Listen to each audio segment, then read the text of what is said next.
Brillanti Musicals kull nhar ta' ħamis fit-8:30 dejjem fuq One. Fl-2022 il-ħarsien soċjali baqa' fiċ-ċentru tan-nefqa tal-Gvern.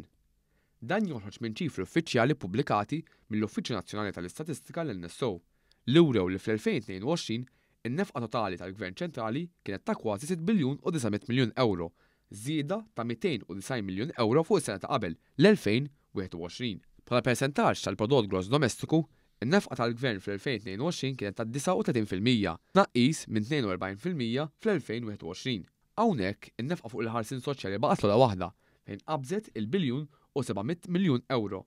Żieda ta' aktar minn 110 miljun euro fuq l-2021, biż-żieda ewlenija rapportata fil-benefiċċji soċjali.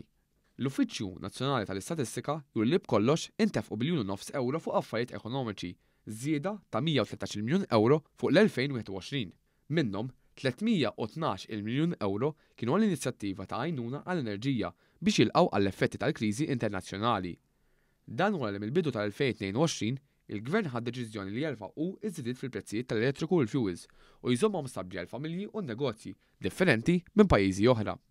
L-istess ċifri wrew ukoll l-ammont ta' 150 miljun euro intefqu fuq miżuri tal-Gvern marbutin mal-pandemija tal-COVID-19 fis-sena li kienet għadha bil-miżuri tal-restrizzjonijiet. Minn barra hekk, iċ-ċifri uffiċjali juru li kważi 150 miljun euro ingħataw għal inizjattivi li jappoġġjaw ir-ristrutturar tal-Linja Nazzjonali tal-Ajru. L-infiq fuq is-saħħa laħaq id-966 miljun euro li jammontaw għal 14% tan-nefqa totali, filwaqt li nefqa fuq l-edukazzjoni segwiet bi 873 miljun, kważi 13% tan-nefqa totali tal-Gvern. L-NSO qal li żieda fin-nefqa tal-edukazzjoni kienet ġejja l-aktar minn żiedet lil ħaddiema fost oħrajn.